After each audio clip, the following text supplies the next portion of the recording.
స్తోత్రం. హల్లెలూయా. దేవుని పరిశుద్ధ వాక్య భాగంలో నుండి లూకా సువార్త 18వ అధ్యాయము 18వ వచనాన్ని చదువుకుని దేవుని యొక్క వాక్యాన్ని మనం ధ్యానం చేసుకుందాం. కృత నిబంధన 71వ పేజీ, లూకా సువార్త 18వ అధ్యాయము 18వ వచనం. ఒక అధికారి ఆయనను చూచి, సద్బోధకుడా, నిత్య జీవమునకు వారసుడగుటకు నేనేమి చేయవలనని ఆయనను అడిగాను. ఈ పరిశుద్ధ వాక్య భాగం దేవుడు మన వెనుకడులో ఆశీర్వదించును గాక. ఆమేన్. చిన్న మాట ప్రార్థన చేసుకుందాం. స్తోత్రం నాయన, ప్రేమ కలిగిన మా మహాపరిశుద్ధ తండ్రి, మా రక్షణకర్త అయినటువంటి మా ప్రభువా, నీ పరిశుద్ధ నామానికి వందనాలు.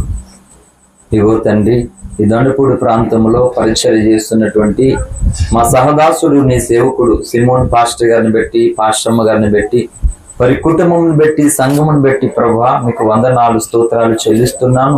ముఖ్యంగా ఈ దినమందు మీరు వారికి అనుగ్రహించిన కుమారుడు తండ్రి, ఇగోనైనా పుట్టినరోజు జరుపుకోవడానికి మీరు చూపిన కృపను బట్టి ప్రభువా మీకు వందనాలు, స్తోత్రాలు చెల్లిస్తున్నాను.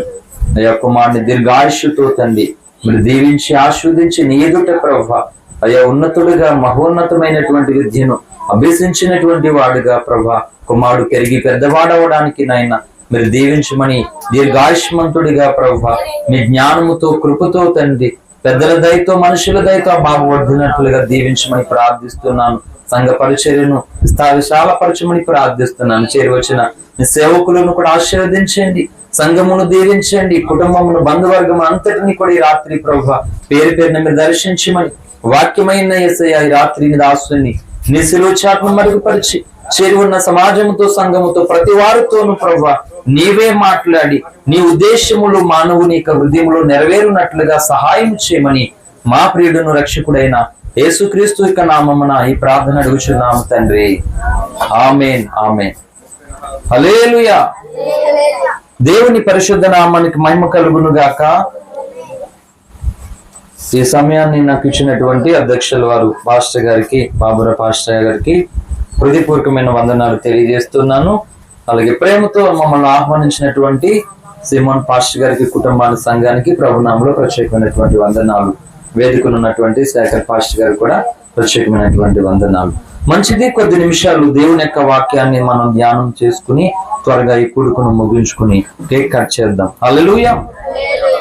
ప్రభునందు ప్రియమైన సహోదరి సహోదరులారా, నిత్య జీవమునకు ఒక వ్యక్తి వారసుడు అవ్వాలంటే ఏం చేయాలి?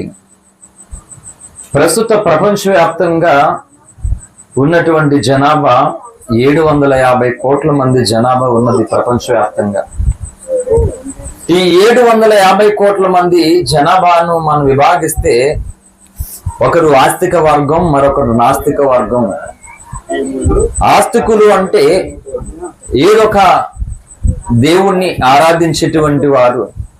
నాస్తికుడు అంటే దేవుడు గాని దైవం గాని లేదు అని నమ్మేటువంటి వారు. అంటే ప్రపంచవ్యాప్తంగా ఈ విధంగా ఉన్నది మానవ జాతిలో. నాస్తికులను పక్కన పెడదాం, దేవుడే లేడనేటువంటి వ్యక్తిని పక్కన పెడదాం. దేవుడు ఉన్నాడు అనేటువంటి నమ్మేవారు ప్రపంచవ్యాప్తంగా ఉన్నారు. అయితే అందులో ప్రతి వ్యక్తి కూడా ఆలోచించవలసింది ఏంటంటే, మనము నిత్య జీవాన్ని పొందుకోవడం ఎలా? అంటే ఈ పంచభూతాలను మనలను సృష్టించినటువంటి దేవుణ్ణి మనం ఎలా చేరుకోగలము అనేది ఆలోచించాలి. హల్లెలూయా. ఫర్ ఎగ్జాంపుల్,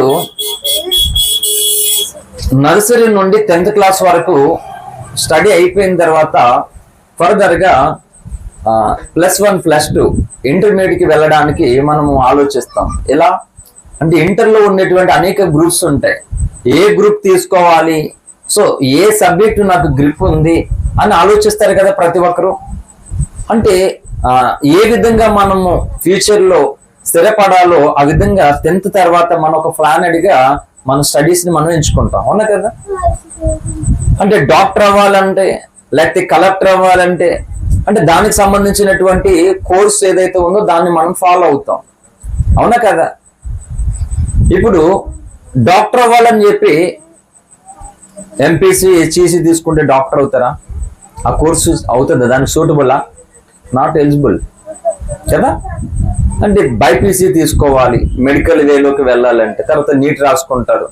ఇంజనీరింగ్ కావాలంటే ఎంపీసీ తీసుకోవాలి, ఎంసెట్ రాసుకుంటారు, అవునా కదా. సో అదే విధంగా మనుష్యుడు, భూమి మీద ఉన్నటువంటి మనుష్యుడు నిత్య జీవము అనేటువంటి ఆ ప్రదేశంలోనికి చేరాలి అంటే, ఈ సకల బ్రహ్మాండమును కలుగు చేసినటువంటి దేవుణ్ణి మనం చేరుకోవాలి అంటే ఎలా ఎలా అంటే, చాలా మంది సింపుల్ గా ఏమంటున్నారంటే, మనము ఏం చేసినా ఆయనకే చెందుతాయంట. నిజంగానా? ఏం చేసినా ఆయనకి ఎలా చెందుతాయి? దేవుడు ఏం చెప్పాడు కీర్తనలో అంటే, ఒక మాట 144వ కీర్తన అనుకుంటా, ఒకసారి అందరూ కూడా కీర్తన గ్రంథంలోనికి వచ్చినట్లయితే ఒక మాట దేవుడు సెలవిస్తూ ఉన్నాడు.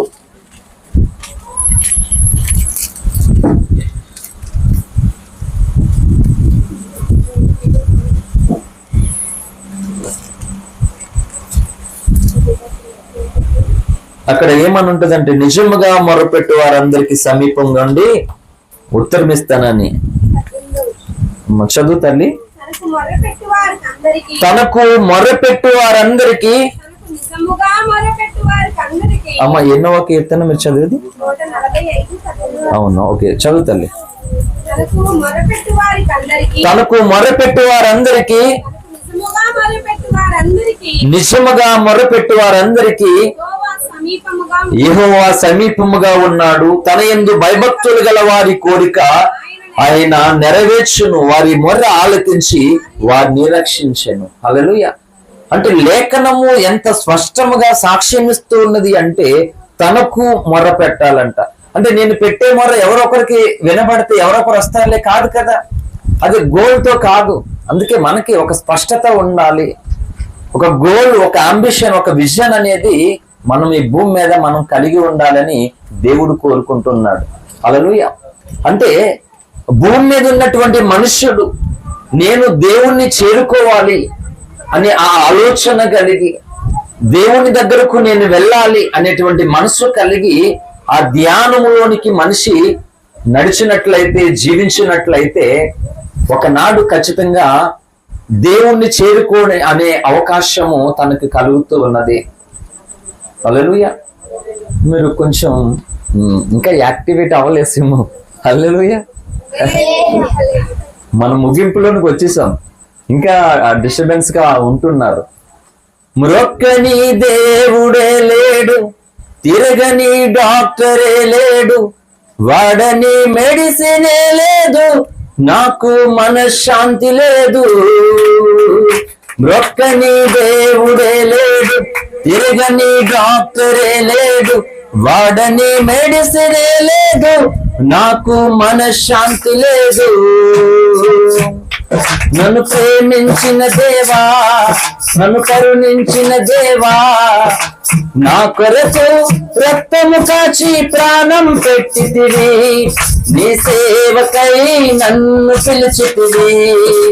నా కొరకు రక్తము కాచి ప్రాణం పెట్టితివి, నీ సేవకై నన్ను పిలిచితివి. నన్ను ప్రేమించిన దేవా, నన్ను కరుణించిన దేవా. హల్లెలూయా. 2017లో యానంలో ఆగస్టు 4వ తారీఖున ముగ్గురికి బాప్టిజం ఇచ్చి చాలా ఆనందంగా సంతోషంగా ఉన్నాం. ఈవినింగ్ ప్రార్థన జరిగింది. ఎర్లీ మార్నింగ్ చచ్చిపోయినటువంటి పరిస్థితుల్లోనికి దాదాపుగా 25 రోజులు అన్నపానములు లేక ఓన్లీ వేపుడు జావ అంటారు, బియ్యము ద్వారగా ఏపి గ్రైండ్ చేస్తారు పౌడర్ లాగా, అది కాసి ఇచ్చేవారు అన్నమాట. అప్పుడు ఆ ప్రాణాపాయ పరిస్థితుల్లో నేను ఉన్నప్పుడు ప్రభు నాతో మాట్లాడినప్పుడు నేను రాసిన పాట ఇది. హల్లెలూయా. సో 8 సంవత్సరాలు అయ్యింది నా జీవితం. అంటే మ్రొక్కని దేవుడు లేడు, తిరగని డాక్టర్ లేడు, వాడిని మెడిసిన్ లేదు, టోటల్ గా మనశ్శాంతి లేదు. కానీ అటువంటి పరిస్థితితో ఉన్నప్పటికీ దేవుడు ఏం చేశాడు అంటే, తన సేవ కొరకు పిలుచుకున్నాడు, తన రక్తాన్ని చిందించాడు, ప్రాణం పెట్టాడు, తిరిగి లేచాడు. హల్లెలూయా. కనుక భూమి మీద ఉన్నటువంటి మనము ఒక డాక్టర్ అవ్వాలంటే ఫలానా కోర్స్ మనం ఫాలో అవ్వాలి, ఫలానా చదువు వెళ్ళాలి. అలాగే మానవుడు, భూమి మీద ఉన్నటువంటి మానవుడు భూమిని విడిచిన తర్వాత, ఈ శరీరాన్ని విడిచిన తర్వాత మోక్షానికి చేరాలంటే, దేవుని దగ్గరకు చేరాలి అంటే ఒక ప్రాసెస్ అనేది ఉన్నది. అంటే ఏది చేసినా, ఎలాగ చేసినా అక్కడికి ఎలా వెళ్ళదు. నిజముగా ఎవరైతే ఆయనకు మొర్ర పెడతారో ఆ మొర్ర పెట్టేదానికంటే దేవుడు సమీపంగా ఉంటాడట. ఏంటి, ఎంత పిండి ఉంటే అంతే రొట్టె వస్తుంది. అవునా కదా చెప్పండి? కొంచెమే పిండి ఉంది, 10 మందికి వస్తుందా? రాదు కదా. అలాగా నేనేం చెప్తున్నానంటే, నీవు దేవుని సన్నిధిలో ఎంత మొర్ర పెడతావో, దేవునితో ఎంత గడుపుతావో, దేవుణ్ణి దగ్గర చేర్చుకోవడానికి, దేవుణ్ణి చేరడానికి ఎంత నువ్వు ఆశపడి ఆ సమయాన్ని నువ్వు గడుపుతుంటావో అంత దగ్గర అవుతాడు దేవుడు నీకు. హల్లెలూయా. కొంతమంది సర్వసాధారణంగా ఎదురవుతున్నటువంటి పరిస్థితుల్లో ప్రార్థన చేసుకోరు, నార్మల్గా దేవుని దగ్గరకు రారు, ప్రార్థన చేసుకోరు. సమస్యలు చాలా ఉన్నాయి, దేవుడు మాకు ఏం చేశాడని బాధపడతారు. అంటే ఉన్న సమస్యల్లో వాళ్ళు చేసే పని అదా? ఇప్పుడు హన్నాకి బైబిల్లో 1 సమూయేలు గ్రంథం మనకందరికీ తెలుసు. చాలా బాధపడుతుంది. దేని కొరకు? గర్భఫలము కొరకు. ప్రేమించే భర్త ఉన్నాడు, గర్భఫలం లేదు, చాలా బాధపడింది, అన్ని ప్రయత్నాలు చేసింది. కానీ తనకు అర్థమైంది ఏంటి అంటే, నేను అసలైనటువంటి ఆయనను పక్కన పెట్టి అన్ని ప్రయత్నాలు చేస్తాను, అక్కడికి వెళ్దామని దేవుని సన్నిధికి చేరింది. శిలోహు మందిరంలోనికి వచ్చి అన్న మొర్ర పెట్టింది. అవునా? హల్లెలూయా. అంటే అన్న మొర్ర పెట్టినప్పుడు అన్న మొర్రను దేవుడు విన్నాడా, వినలేదా? చెప్పాలి. ఇప్పుడు కూడా అలాగే మన జీవితంలో మనకి ఎదురవుతున్నటువంటి క్లిష్ట, సంక్లిష్ట, కష్ట, నష్ట, బాధ పరిస్థితులలో మనం మొర పెడుతూ ఉన్నప్పుడు ఖచ్చితంగా దేవుడు ప్రత్యక్షం అవుతాడు. హల్లెలూయా. దేవుడు దర్శిస్తాడు, దేవుడు మాట్లాడతాడు. కనుక చదవబడినటువంటి లేఖనంలో ఒక అధికారి అట, సద్బోధకుడా, నిత్య జీవమునకు నేను వారసుని అవ్వాలంటే ఏం చేయాలి అని అడుగుతున్నాడు. ఈ భూమి మీద ఏదైనా ఒక ఉత్తమమైనటువంటి ప్రశ్న, అసలైనటువంటి ప్రశ్న ఏదైనా ఉన్నది అంటే ఏంటి ఆ ప్రశ్న అంటే, నేను దేవుణ్ణి చేరుకోవడం ఎలా? ఇది అసలైన ప్రశ్న. హల్లెలూయా. మిగిలినటువంటి ప్రశ్నలన్నీ కూడా అసలైనవి కాదు. అంటే దేవుడు అనేటువంటి ఆ విషయాన్ని పక్కన పెట్టి మిగిలినటువంటి ఎంత లోకములు, ఎంత జ్ఞానాన్ని, ఎంత పాండిత్యాన్ని మనం పొందిన ఉపయోగం లేదు. బైబిల్ చెప్తుంది ఏమనంటే, ఒకడు సర్వలోకమును సంపాదించుకుని తన ప్రాణమును పోగొట్టుకుని ఎడల వానికి ఏమి ప్రయోజనము? హల్లెలూయా. కనుక ఈ భూమి మీద ఉన్నటువంటి మానవాళి పట్ల దేవుడు కలిగి ఉన్నటువంటి కోరిక ఏంటి? అందులో నీవు ఉన్నావు, నేనున్నా, మనుషులందరూ ఉన్నారు. అందరి పట్ల దేవునికి ఉన్న ఉద్దేశము, కోరిక, ఆశ ఏంటి అని అంటే, అపోస్తులైనటువంటి పౌలు గారు తిమోతికి రాస్తూ ఆయన చెప్తూ ఉన్నాడు. తిమోతికి రాసినటువంటి 1వ పత్రిక 2వ అధ్యాయము 4వ వచనం, ఆయన మనుషులందరూ రక్షణ పొంది సత్యమును గూర్చిన అనుభవ జ్ఞానము గలవారై ఉండవలనని నిశ్చయించుచూ ఉన్నాడు. హల్లెలూయా. మనుషులందరూ ఏమవ్వాలని దేవుడు కోరుకుంటున్నాడు? రక్షణ పొంది దేవుని సత్యమును గూర్చిన అనుభవ జ్ఞానమును పొందాలట. ఇప్పుడు ఫర్ ఎగ్జాంపుల్, ప్రతి తల్లిదండ్రులు తమ పిల్లల కోసం ఏమైనా ఆలోచిస్తారు చెప్పండి? ప్రతి పేరెంట్స్, తల్లిదండ్రులు తమ పిల్లల కోసం ఏం కోరుకుంటారు, ఏం ఆశపడతారంటే, మేము కష్టపడుతున్నట్లుగా, మేము బాధపడుతున్నట్లుగా మా పిల్లలు అలా కష్టపడకూడదు, అలా బాధపడకూడదు, వారు మాకంటే బెటర్ పొజిషన్ లో, మంచి లైఫ్ లో, మంచి జీవితంలో నా పిల్లలు ఉండాలి అని కోరుకుంటారు తల్లిదండ్రులు. అవునా కదా?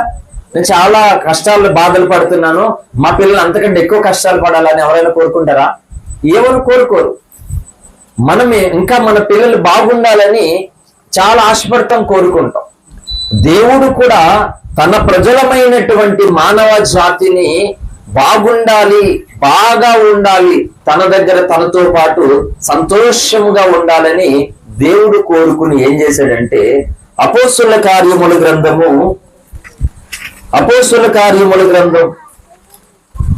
17వ అధ్యాయంలోనికి రండి.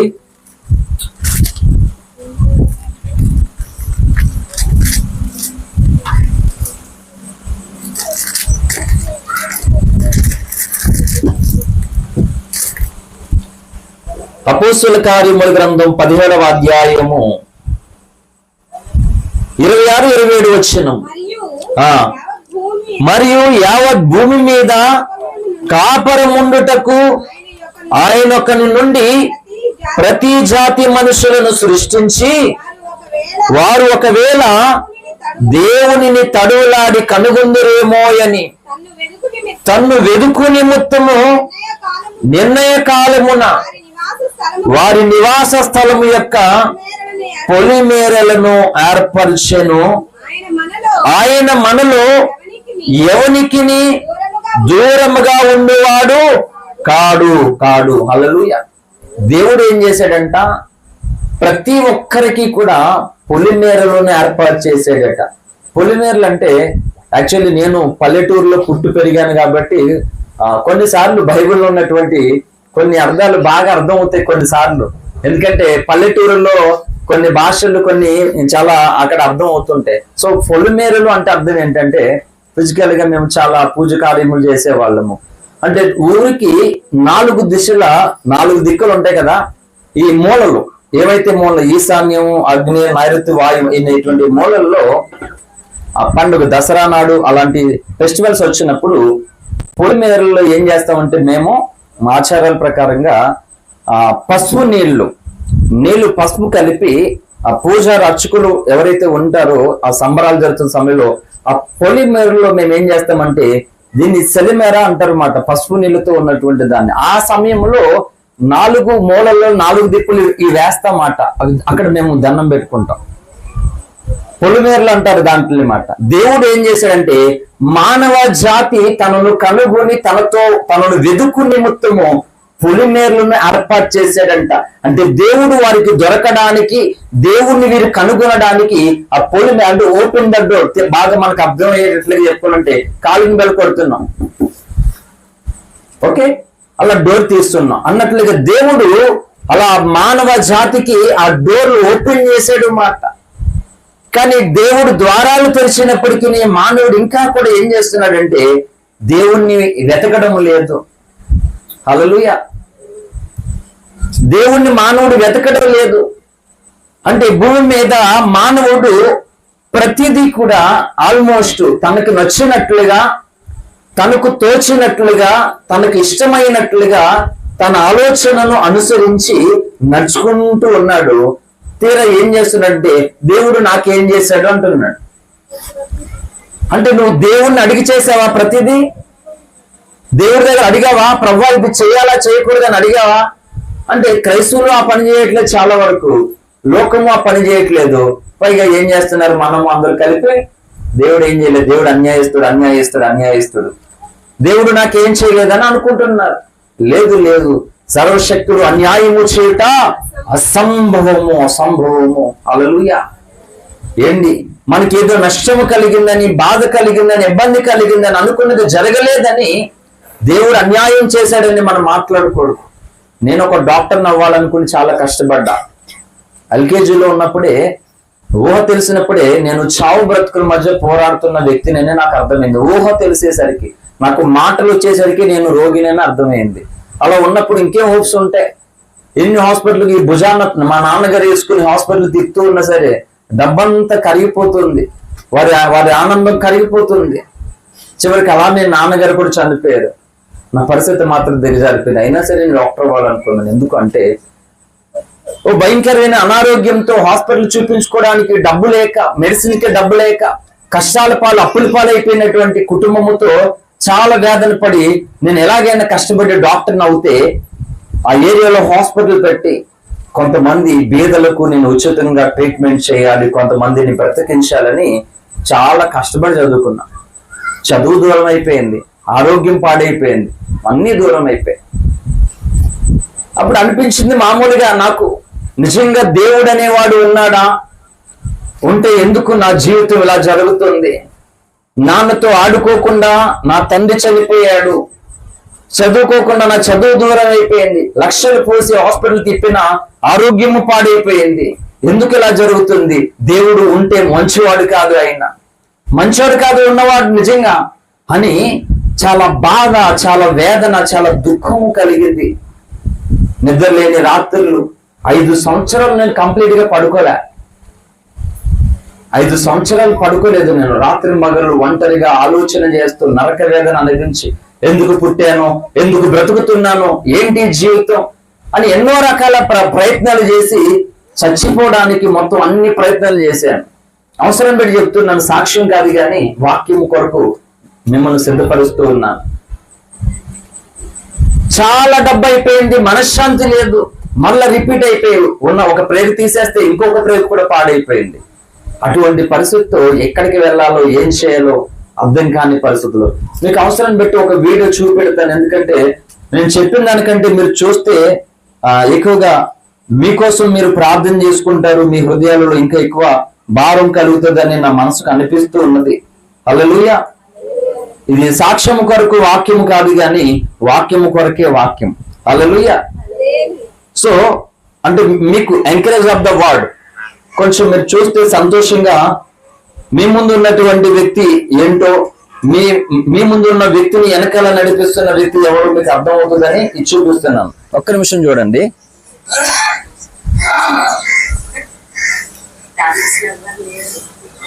Praise lord. యానావులో సేవ చేస్తున్న దైవ సేవకులు, అగాపే సంపూర్ణ సువార్త సంఘాన్ని నడిపిస్తున్నటువంటి దైవ సేవకులు జోసెఫ్ గారికి చాలా సీరియస్ గా ఉంది. ఆరోగ్య పరిస్థితి బాగాలేదు. శరీరంలో కనీసం 1 బ్లడ్ కూడా లేదు, 0.5 బ్లడ్ ఉందని చెప్తున్నారు. దయచేసి మీరందరూ భారంగా ప్రార్థన చేయవలసిందిగా మనం చేస్తున్నాం. ఏమి తినడానికి కానీ తాగడానికి కానీ శరీరం సహకరించడం లేదు. దయచేసి ప్రార్థనలో జ్ఞాపకం మనం చేస్తున్నాం. హల్లెలూయా. పరిస్థితి అది కనుక దేవుడు ఉంటే మంచివాడు ఎలా అవుతాడు? ఏమీ తెలియనటువంటి నా జీవితంతో ఎందుకు ఇలా ఆడుకుంటున్నాడు? ఎంతో కష్టపడుతున్నటువంటి నా తల్లి ఎందుకు ఈ దుఃఖంతో జీవిస్తూ ఉంది? నన్ను బట్టే నేను చనిపోతే అమ్మకు ఆ దుఃఖం అనేది తీరుతుంది, కొన్ని రోజులు ఏడ్చి నా కోసం మర్చిపోతుందని 5 సంవత్సరాలు నిద్రలేని రాత్రులతో ఒంటరిగా ఫేస్ చేసి అనేక స్థలాల్లో రైల్వే ట్రాక్ దగ్గరికి, సముద్రం దగ్గరికి చనిపోవడానికి అన్ని ప్రయత్నాలు చేశాను. నేను 7th క్లాస్ 2001 చదువుతున్నటువంటి ఆ సమయంలో వేదన, బాధ, నెమ్మది లేదు, అసలు నాకంటూ దిక్కు లేదు, నేను ఎందుకు అనేటువంటి ఒక ప్రశ్న. హల్లెలూయా. ఈరోజు చెప్తున్నాను, ప్రతి వ్యక్తి కూడా దేవుని గూర్చి నిజంగా దేవుడు ఉంటే ఎందుకు ఇలా జరుగుతుంది, దేవుడు ఉంటే మంచివాడా చెడ్డవాడా ఏంటి అని దేవుని గూర్చి అడిగేటువంటి ప్రశ్నకి రోజు సమాధానంగా దేవుడు నన్ను నిలబెట్టుకున్నాడు. హల్లెలూయా. కాబట్టి నేనేం చెప్తున్నానంటే, దేవుడు మనకి దూరంగా ఉండేవాడు కాడంట, మానవునికి దేవుడు దగ్గరగా ఉండాలనుకుంటున్నాడు. ఉండే దేవుడు మరి ఏం చేయాలి అంటే, రోజు మనతో పాటు వాకింగ్ కి మన పని చేసుకుంటున్నప్పుడు మనకి హెల్ప్ చేస్తూ ఇలా ఉంటే బాగుంటుందా? కాదు, అది కాదు దేవుని కోరిక. దేవుడు ఉండే ఆ స్థలములోనికి నిన్ను పర్మనెంట్ గా అక్కడ ఉండాలి, చూడాలని అనుకుంటున్నాడు దేవుడు. మనం ఒక మాట చెప్తున్నాను. సో భారతదేశంలో ఉన్నటువంటి 29 రాష్ట్రాల్లో కూడా టెంపరేచర్, ఉష్ణోగ్రత అన్ని రాష్ట్రాల్లో ఒకలా ఉండదు. ప్రపంచంలో ఉన్నటువంటి అన్ని దేశాల యొక్క టెంపరేచర్ ఒకేలా ఉండదు. -0 సెంటిగ్రేడ్ ఉష్ణోగ్రత ఉంటుంది ఇంగ్లాండ్ కొన్ని దేశాలలో. అక్కడికి వెళ్తే మనం ఉండలేం, భయంకరంగా గడ్డ కట్టేస్తుంది శరీరం, చాలా కష్టం అన్నమాట. ఇంకా కువైట్, గల్ఫ్ కంట్రీస్ కొన్ని చూస్తే నిత్యం ఇసుక తుఫాను ఉంటుంది, అక్కడ ఎండ తీవ్రత ఉంటుంది. మనకి ఇక్కడ ఇండియాలో ఉన్నట్లుగా వర్షాకాలం, ఎండాకాలం, శీతాకాలం ఇలా ఉండదు. కొన్ని కంట్రీస్ లో ఇలా ఉండదు, ఇంకా వేరే ఉంటది డిఫరెంట్ గా. ఇక్కడే భారతదేశంలోనే ఈ యొక్క శీతోష్ణ ఉష్ణోగ్రత అనేటువంటిది ఇక్కడే ఉన్నది, మిగతా దేశాలు అలా ఉండదు, భయంకరంగా ఉంటది, మనం అక్కడ ఉండలేము. అయితే ఈ భూమి మీద ఉన్నటువంటి పరిస్థితి ఇలా ఉంటుంది కనుక దేవుడు తన దగ్గర తన రాజ్యములో మానవుడు ఎల్లప్పుడూ సురక్షితముగా యుగయుగాలు క్షేమముగా ఉండులాగున ఈ భూమి మీద ఏం చేశాడంటే పొలిమేరలను ఏర్పాటు చేశాడు. హల్లెలూయా. దానిని నువ్వు తెలుసుకొని దేవుణ్ణి వెతికి దేవునితో సమాధాన పడాలని దేవుడు కోరుకుంటూ ఉన్నాడు. అందుకే మనుషులందరూ రక్షణ పొంది సత్యము గూర్చిన అనుభవ జ్ఞానము పొందాలని దేవుడు కోరుకుంటూ ఉన్నాడు. మానవుడు అంటున్నాడు ఈరోజు చాలా మంది సోదరులు, అవును దేవుని నమ్మకపోతే నరకలు వేసేస్తాడా? ఎవరు చెప్పారు అలా? బైబిల్ చెప్పిందా? అసలు మానవుడు జన్మతః పాపి కాబట్టి మానవుడు మరణం తర్వాత నేరుగా నరకముకే వెళ్ళాలి. ఆ నరకానికి వెళ్ళేటువంటి మానవుని తప్పించడానికి వచ్చాడు దేవుడు. నరకంలో వేయడానికి రాలా. ఆల్రెడీ నరకంలోనికే మనం అందరం పర్మనెంట్ గా ఉన్నాం. అక్కడ నుండి తప్పించడానికి దేవుడు వచ్చాడు. సర్వ పాప పరిహారక రక్త ప్రోక్షణ అభిషేకం తద్రక్తం పరమాత్మీయ పుణ్యజ్ఞాన బలియాగం. సర్వ మానవాళి పాప విమోచన కొరకు దేవుడు రక్తాన్ని చిందించాడు. ఆ రక్తము మానవుణ్ణి ఈ నిత్య నరకమును తప్పించి నిత్య జీవానికి వారసును చేయడానికి నడిపిస్తున్నదేట. హల్లెలూయా. కనుక మనుషుడు ఈ భూమి మీద నేను ఏం చేయాలి, ఎలా అవ్వాలంటే ఏం చేయాలి, ఇది సాధించాలంటే ఎంత ఖర్చు పెట్టాలి, ఎంత చదవాలని ఆలోచన చేస్తున్నాడు. కానీ నేను భగవంతుని చేరుకోవాలంటే ఏం చేయాలని మానవుడు ఆలోచించుకోవట్లా. ఉన్న యవన కాలం అంతా కూడా తనకున్న ఆరోగ్యముతో, తనకున్న జ్ఞానముతో, తనకున్న ధనముతో, తనకున్న అందముతో ఏం చేస్తున్నాడంటే ఈ లోకంలో కలిసిపోయి తనకు నచ్చినట్లుగా బ్రతికేస్తున్నాడు. అలా బ్రతికేసి ఆరోగ్యము పాడైన తర్వాత, ఆస్తి పోయిన తర్వాత, అందరూ విడిచిపెట్టినటువంటి తర్వాత దేవుడు నాకు అన్యాయం చేశాడంట. న్యాయమేనా ఇది? నీకు అన్నీ బాగున్నప్పుడు దేవుడితో నువ్వు ఏమైనా మనవి చేసుకున్నావా? దేవుణ్ణి కనుగొన్నావా అంటే ఏమీ లేదు. అన్ని అయిపోయిన తర్వాత దేవుడు అన్యాయస్తుడు అనుకుంటే ఏం చేశాడు ఆయన? నీ ఆరోగ్యాన్ని పాడు చేసుకోమని చెప్పాడా? హల్లెలూయా.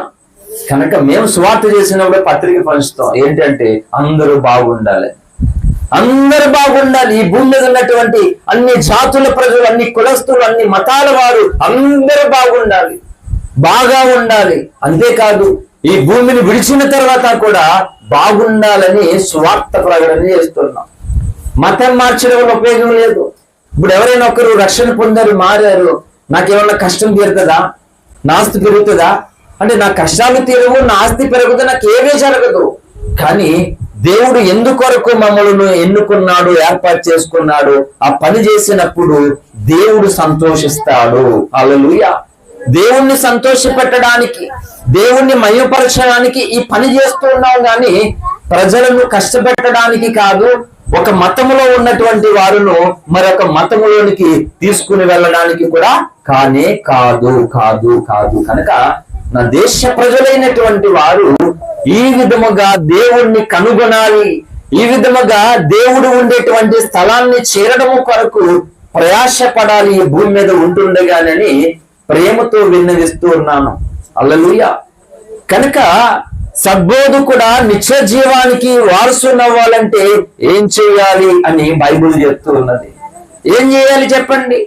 చాలా మంది అంటున్నారు ఏంటి, నేను చాలా దాన ధర్మాలు చేశానండి, నేను చాలా పుణ్యకార్యములు చేశాను, నేను అందరికి ఉపయోగకరంగానే ఉన్నాను, మరి అలాంటప్పుడు నేను ఎందుకు నరకానికి వెళ్తాను అంటున్నారు చాలా మంది.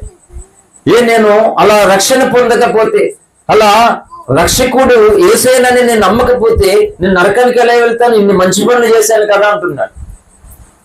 ఒక మాట చెప్పండి, నువ్వు చాలా మంచివాడు, చాలా మంచిగా నువ్వు ఏంటి మంచిగాను మంచోడు కాబట్టి నువ్వు డాక్టర్ అయిపోయి, పోలీస్ అయిపోయి, ఇంజనీర్ అయిపోయి, లాయర్ అయిపోతారా? మంచోడు కాబట్టి అయిపోతారా? అది చదివి అది సక్సెస్ఫుల్ గా సాధించారు కాబట్టి అవుతారా? చెప్పాలండి, నాకు మాట్లాడండి అమ్మా. హల్లెలూయా. మేము వాక్యం సీరియస్ గా చెప్తున్నప్పుడు ఇగో ఈ పిల్లలు గుసగుసలు ఆడుకుంటున్నారు. హల్లెలూయా. మాట్లాడమన్నప్పుడు మాట్లాడరు.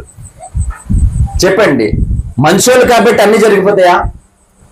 అంటే ఒక వ్యక్తి చెడ్డోడని రాకపోవడం ఆగిపోదు, మనుషులని రావడం జరగదు. కానీ వాళ్ళు చదువును బట్టి, ఉన్నటువంటి కాంపిటీషన్ ను ఎదుర్కోవడం బట్టి వాళ్ళు సాధించగలుగుతారు. అలాగే ఒక వ్యక్తి మంచిగా ఉన్నంత మాత్రాన దేవుని దగ్గరికి చేరలేడు.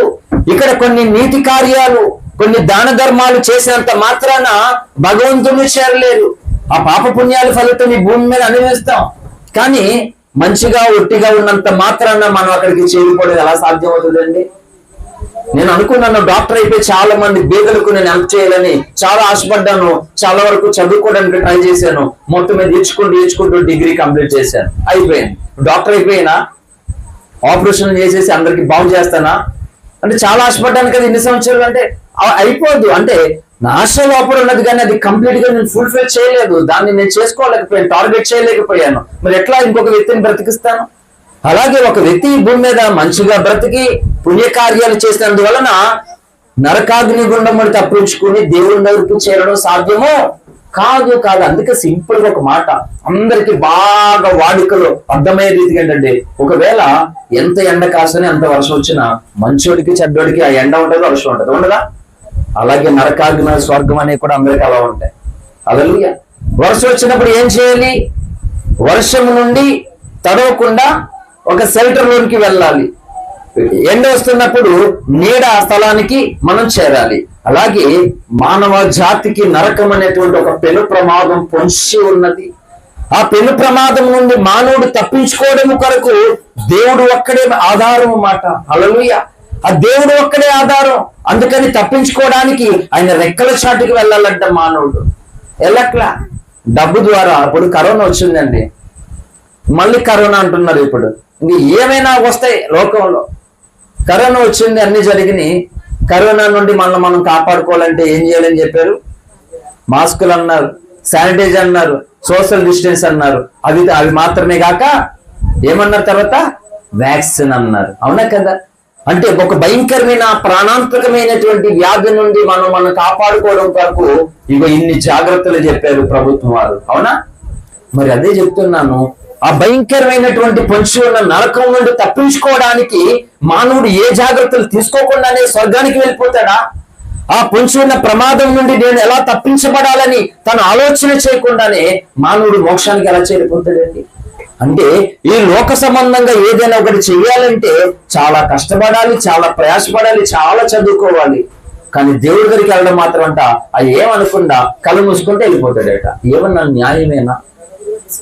అంటే దేవునికి మానవుని జీవితంలో ఎలాంటి స్థానం ఉందో చూడండి. ఎలాంటి స్థానం ఉంది? డాక్టర్ గారి దగ్గరికి మనం వెళ్తాం. డాక్టర్ గారండి ముఖం మీద పింపుల్స్ వస్తున్నాయండి అని ఒక బాధ. ఇంకో బాధ ఏంటంటే మాట్లాడితే తలదూకుంటే ఇంటికాడిని ఊడిపోతానని ఇంకో బాధ. ఇప్పుడు అందరికి అదే ప్రాబ్లమా కదా? హెయిర్ లాస్ అవుతుందే కదా? ప్రతి ఒక్కరికి అదే ప్రాబ్లం, ఇదే ప్రాబ్లం. ఏంటి దాని కొరకు అంటే అన్ని అది బాగుంటుంది, ఇది బాగుంటుంది, అదంటే ఇంకా వాడి ఇంకా పోగొట్టుకుంటున్నాం. మరి నేనేం చెప్తున్నానంటే మానవుడు జన్మతః పాపి కాబట్టి ఆ పాపము నుండి మానవుడు గనుక విడుదల పొందకపోతే ఇగో అగాధం అనే భయంకరమైన నరకలోకం ఉంది.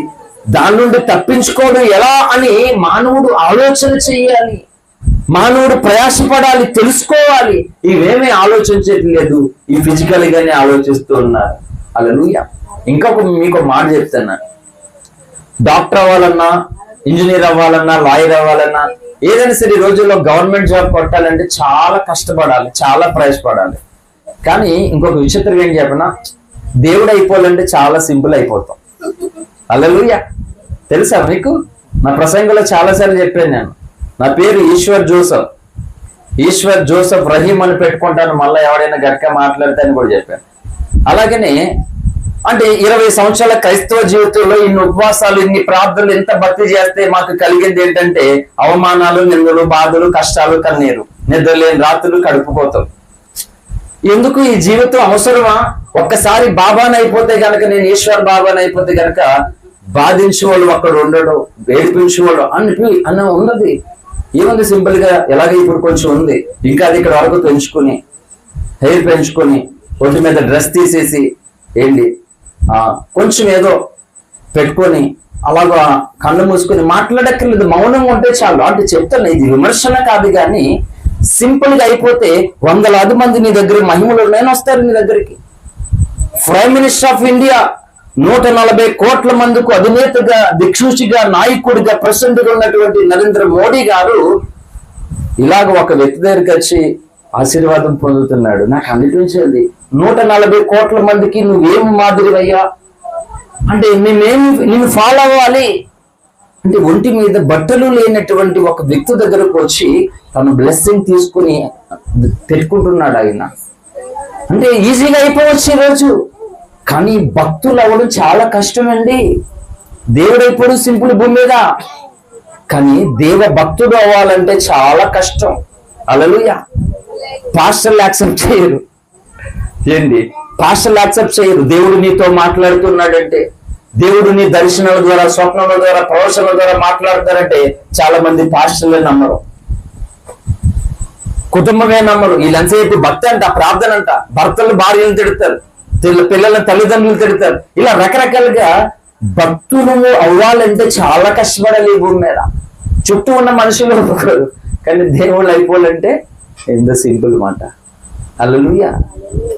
కనుక అయిపోయినంత మాత్రం మోక్షాన్ని చేర్పిస్తాం ఒకరిని, నరకం తప్పించేస్తామా? తప్పించు. అందుకనే నేను చెప్తున్నది ఏంటంటే, ఒక వ్యక్తి ఈ భూమి మీద మోక్షానికి చేరాలి అనేటువంటి ఆ ప్రశ్నకు సమాధానము తెలుసుకోవాలి ఖచ్చితంగా. ఆ ప్రశ్న ప్రతి ఒక్కరి హృదయంలో పుట్టాలి. అసలు మానవుడు ఎందుకు పుట్టాడు, ఎందుకు చనిపోతున్నాడు, మరణం తర్వాత ఏం జరుగుతున్నది అనేటువంటి దాని గురించి మానవ జాతి యావత్తు ఆలోచన చెయ్యాలి, పరిశీలన చెయ్యాలి, దాన్ని తెలుసుకోవడానికి ప్రయాసపడాలి. అది భారతీయులకి విన్నవించి అప్పగిస్తున్నాం. ఇక క్రైస్తవ సమాజం దగ్గరకు వచ్చి నేను ముగించేస్తాను. So what is your aim? మన ఉద్దేశం ఏంటి, మన అంతిమ లక్ష్యం ఏంటి? ఎప్పుడైతే క్రీస్తునందు విశ్వాసం ముంచట బాప్తిసం తీసుకుని ఆయన దగ్గరకు వచ్చామో మన లక్ష్యం ఏంటంటే దేవుణ్ణి చేరుకోవడం. హల్లెలూయా.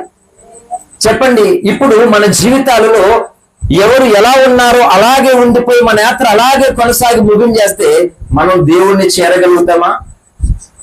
బైబిల్ ఏం చెప్పిందో తెలుసా? మనుషులందరూ రక్షణ పొందాలని చెప్పి దేవుడు చెప్పాడు. సత్యమును కూర్చొని అనుభవ జ్ఞానం ఉండాలని దేవుడు చెప్పాడు. అదే బైబిల్ ఏం చెప్పిందంటే, హెబ్రీ పత్రిక అపోస్తలుడైన పౌలు గారు హెబ్రీయులకు రాస్తూ 2వ అధ్యాయం 3వ వచనం చదవండి అమ్మా. ఇంత గొప్ప రక్షణను మనము నిర్లక్ష్యము చేసిన ఎడల ఎలాగూ తప్పించుకుందాము. ఇప్పుడు చెప్పండి, క్రైస్తవ సమాజం మనం పొందిన రక్షణ ఎలాంటిదంట?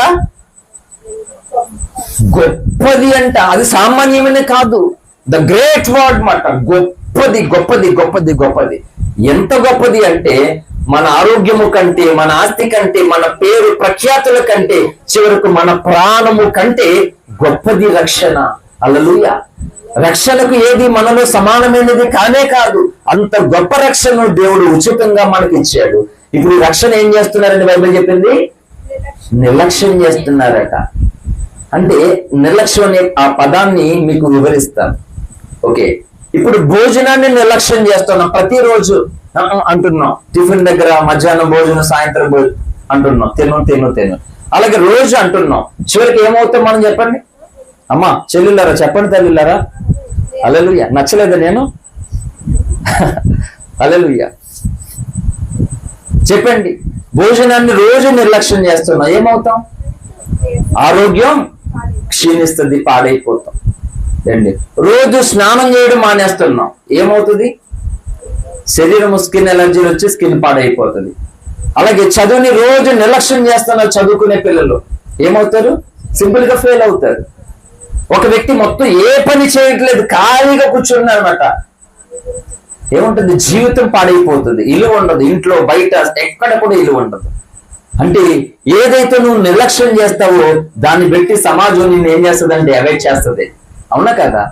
మరి ఇంత గొప్ప రక్షణనంట దేవుని ప్రజలు, క్రైస్తవ సమాజం నిర్లక్ష్యం చేస్తే ఏమవుతారట? ఎలా తప్పించుకుంటావు? ఆ రాబోతున్న ఉగ్రత నుండి, అగ్ని గంధకం నుండి ఎలా తప్పించుకుంటున్నావు? ఇది ఈ రోజు రక్షణ ఎలా అయిపోయిందంటే, రక్షణ కంటే అప్పులే గొప్పవి, రక్షణ కంటే మన శరీరమే గొప్పది, రక్షణ కంటే పరువే ఇంపార్టెంట్, రక్షణ కంటే ఆస్తే ఇంపార్టెంట్, రక్షణ కంటే ఉద్యోగం ఇంపార్టెంట్, రక్షణ కంటే పెళ్ళే ఇంపార్టెంట్. కొన్ని స్థలాల్లో తల్లిదండ్రులు పిల్లలకు పెళ్ళయ్యే వరకు రక్షణ కోసం మాట్లాడొద్దు. ఏంటి? పెళ్ళయ్యే వరకు రక్షణ కోసం మాట్లాడొద్దంట. నేను చెప్తున్నాను, ఉద్యోగం రాకపోయినా, మంచి లైఫ్ లేకపోయినా, పెళ్ళిళ్ళు అవ్వకపోయినా, ఒకవేళ పెళ్ళిళ్ళు లేకపోయినా కానీ రక్షణ లేకుండా మనం బ్రతకకూడదు. హల్లెలూయా. నేను నా 10th క్లాస్ అయిన తర్వాత స్టార్టింగ్ అలా ఇంటర్మీడియట్ జాయిన్ అయ్యాను ఎంపీసీ గ్రూప్ లో. అలా జాయిన్ అవ్వగానే దేవుడు దర్శించాడు నన్ను. నేను ముంచుగా బాప్తిజం తీసుకుని యేసుక్రీస్తు ప్రభువారు నా సొంత రక్షకుడిగా అంగీకరించాను. హల్లెలూయా. నా జీవితంలో నాకు అర్థమైంది ఏంటంటే, ఆరోగ్యమే లేని నాకు, సరైన జీవితమే లేని నాకు దేవుడు ఎంత గొప్ప రక్షణ ఇచ్చాడు. ఈ రక్షణను నేను ఎలా కాపాడుకోవాలి? నేను బలహీనుణ్ణి కదా, ఈ రక్షణలో నేను ఎలా కొనసాగాలి? నాకు ఏది తెలియదు కదా అని నిజము నాకు తెలియకుండానే బైబిల్లో ప్రార్థన చేసేసుకున్నా. హల్లెలూయా. అపోస్తలుడైన పౌలు గారు ఫిలిప్పీయులకు రాస్తూ చెప్పాడు, ఫిలిప్పీ పత్రిక 2వ అధ్యాయం 12 వచనం. త్వరగా ఫిలిప్పీ పత్రిక 2:12. కాగా నా ప్రియ సహోదరులారా, ఇదేయులైన ప్రకారము నా ఎదుట ఉన్నప్పుడు మాత్రమే గాక మరి ఎక్కువగా నేను మీతో లేని ఈ కాలమందును భయముతోనూ వణుకుతోనూ మీ సొంత రక్షణ కొనసాగించుకునుడి. హల్లెలూయా. ఏంటి ఈ రక్షణ ఎలా చేయాలట? భయముతోను వణుకుతో సొంత రక్షణ. ఎవరి రక్షణ వాళ్ళకే. తల్లిదండ్రుల రక్షణ పిల్లలకు ఉండదు, పిల్లల రక్షణ తల్లిదండ్రులకు ఉండదు. ఇంకా సింపుల్గా చెప్పాలంటే, ఎవరు దాహం తీరాలంటే వాళ్ళే నీళ్ళు తాగాలి, ఎవరి ఆకలి తీరాలంటే వాళ్ళే భోజనం చేయాలి. అలాగే ఎవరు నరకం తప్పించుకోవాలంటే వాళ్ళే రక్షణ పొందాలి. కానీ ఈరోజు చాలా మంది పేరెంట్స్ ఏం చేస్తున్నారంటే, పిల్లలను రక్షణకు దూరం చేస్తూ ఉన్నారు. ఎందుకంటే ఎవరు చెప్పారట, ఏమని? బాప్తిజం తీసుకుంటే ఆడపిల్లలకి పెళ్ళి అవ్వదని చెప్పారట. ఎవరు చెప్పారు? హల్లెలూయా. బైబిల్ చెప్పింది వదిలేశారు. లేని కట్టుకథలు చెప్పినటువంటి మాటలను పెట్టుకున్నారు. బైబిల్ మాటలు ఏమో దూరం చేసుకున్నారు. నేను ఎందుకు చెప్తున్నాను? ఒకవేళ తల్లిదండ్రులుగా పిల్లలకు మనము ఆస్తి అంతస్తులు సంపాదించి ఇవ్వకపోవచ్చు. అర్థమవుతుందా? ఆస్తి అంతస్తులు సంపాదించి మనం ఇవ్వకపోవచ్చు, కానీ మనము పొందిన రక్షణ వారు పొందేలాగా ఖచ్చితంగా నువ్వు నీ ప్రయత్నం అనేది నువ్వు చెయ్యాలి. లేకపోతే దేవుడు నిన్ను లెక్క అడుగుతాడు. అందుకే యెహోషువ అంటాడు, నేను నా ఇంటి వారు యెహోవాని సేవించేదను. నువ్వు ఒక్కరే రక్షణ పొందితే సరిపోదు. రక్షణ విలువైనది, మహోన్నతమైనది, శ్రేష్టమైనది. ఈ భూమి మీద ఎంతో అతి శ్రేష్టమైనటువంటిది. వెండి కంటే, బంగారము కంటే, ఆస్తి అంతస్తు కంటే ఈ రక్షణ నీకు గొప్పది మాట. ఉద్యోగము కంటే, అన్నిటికంటే గొప్పది రక్షణ. కనుక ఈరోజు ఏం చేస్తున్నారంటే, ఈ రక్షణను నిర్లక్ష్యం చేస్తూ ఉన్నారు, బలహీనులైపోతున్నారు. హల్లెలూయా. కనుక రక్షణ పొందినటువంటి వారు కూడా అది చూడమ్మా ఒకసారి. రక్షణ పొందినటువంటి వారు కూడా నరకానికి వెళ్ళేటువంటి పరిస్థితులు ఉన్నవి. హల్లెలూయా. ఎందుకు వెళ్తున్నారు అంటే, రక్షణను నిర్లక్ష్యము చేయడం వల్ల. ఈరోజు బాబు పేరు ఏంటన్నా? అమిత్ బర్త్డే రోజు. మరి కాసేపట్లో ఇక్కడ మనకి రంగురంగుల కేకు ప్రత్యక్షం అవబోతుంది. ఎందుకంటే ఈ దినం అమిత్ పుట్టాడు. హల్లెలూయా. పుట్టినందువలన కుటుంబము, బంధువర్గము, మనమందరము కూడా ఈ విధంగా సెలబ్రేట్ చేసుకుంటున్నాం. అలాగనే భూమి మీద ఒక మనుషుడు దేవునిలో పుట్టాలి. హల్లెలూయా. దేవుడిలో పుట్టాలి. దేవుని జీవ గ్రంథంలో వాని పేరు రాయబడాలి. ఫర్ ఎగ్జాంపుల్, ఎవరైనా పెన్షన్ తీసుకునే వాళ్ళు ఉన్నారనుకో, ఏంటి వాళ్ళు ఆ పేరు అందులో ఉన్నది గనక, ఎలిజిబుల్ అయ్యారు గనక ప్రతి నెల రావాల్సినటువంటి ఆ పెన్షన్ వాళ్ళు తీసుకోగలుగుతారు. ఊరందరూ వెళ్ళి మేము కూడా వచ్చేసి పెన్షన్ తీసుకున్నప్పుడు మేము కూడా లైన్ లో మీతో పాటు ఉంటే మాకు ఇస్తారా? ఎందుకు ఇయ్యరు? మేము దానికి ఎలిజిబుల్ కాలేదు, మేము ఆ కేటగిరీలో లేము, దానికి మేము అర్హులం కాదు. అలాగనే మానవుడు ఈ భూమి మీద దేవునిలో పుట్టాలి. దేవుని జీవ గ్రంథములో మానవుని పేరు వ్రాయబడాలి. అప్పుడు ఆ వ్యక్తి దేవుని రాజ్యమునకు వారసుడిగా ఎలిజిబుల్ అవుతాడు. హల్లెలూయా. దేవునిలో పుట్టకుండానే దేవుడి దగ్గరికి చేరతాడట ఒక మనుషుడు. ఎట్లా సాధ్యమండి? సాధ్యము కాదు. దేవుడు చెప్తున్నాను, దేవుని లైఫ్ తీసుకోవద్దు, దేవుని విషయంలో నిర్లక్ష్యంగా ఉండొద్దు.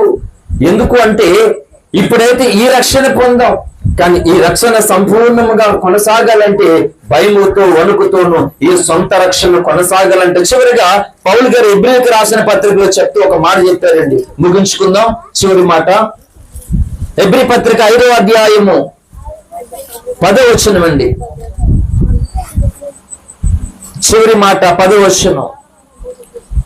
దేవుని చేత పిలువబడి తమకు విధేయులైన వారందరికీ నిత్య రక్షణకు కారకుడాయెను. హల్లెలూయా. రక్షణ అనేది ఒకటి ఉంది, నిత్య రక్షణ అనేది ఒకటి ఉన్నది, జీవం అనేది ఒకటి ఉంది, నిత్య జీవం అనేది ఒకటి ఉన్నది. ప్రస్తుతం ఏంటంటే మనము జీవిస్తున్నాం ఇప్పుడు. హల్లెలూయా.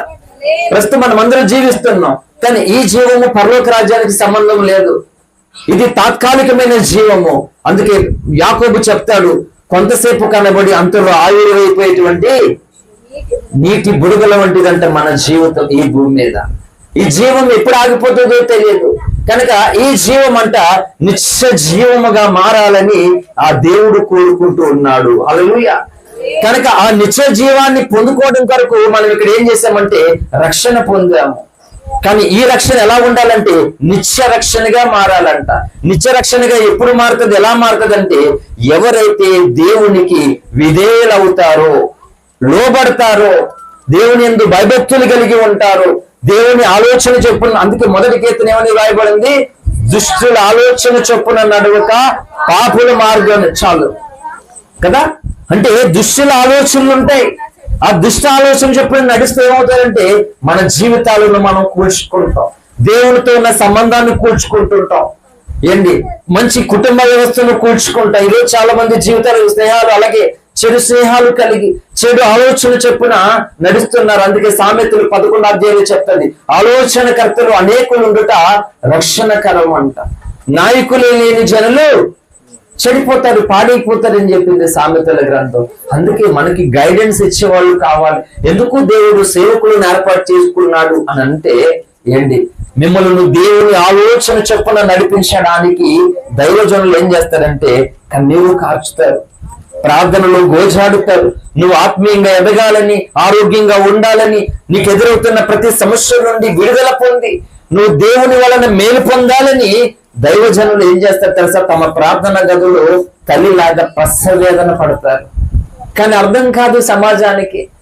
పాస్టర్ గారు బొరుతునేస్తాడు, ప్రార్థన అంటాడు, బైబిల్ అంటాడు, వాక్యం అంటాడు అని అనుకుంటారు చాలా మంది. స్కూల్లో టీచర్స్ ఏం చెప్తారు? హోంవర్క్ చేయాలి, క్రమశిక్షణ గా ఉండాలి, అవి ఉండాలని చెప్తారు. టీచర్ మాటలు నిర్లక్ష్యం చేసి, చదువు నిర్లక్ష్యం చేసిన వాళ్ళు తర్వాత ఏమవుతుంది పరిస్థితి? అయ్యో నేను చదువుకుంటే బాగుండేది, నేను కూడా అక్కడ ఏదో ఒకటి జాబ్ చేసుకునేవాడిని, చదువు లేక కదా ఈ రోజు ఎలా ఉంది పరిస్థితి అని బాధపడుతున్నారు చాలా మంది. అంటే ఆ మాటలు అప్పుడు వాళ్ళకి బోరింగ్ గా ఉన్నాయి. కానీ చెప్తున్నాను, చదువుకోకపోయినా మంచి స్థితిలో బ్రతికే వాళ్ళు చాలా మంది ఉన్నారు.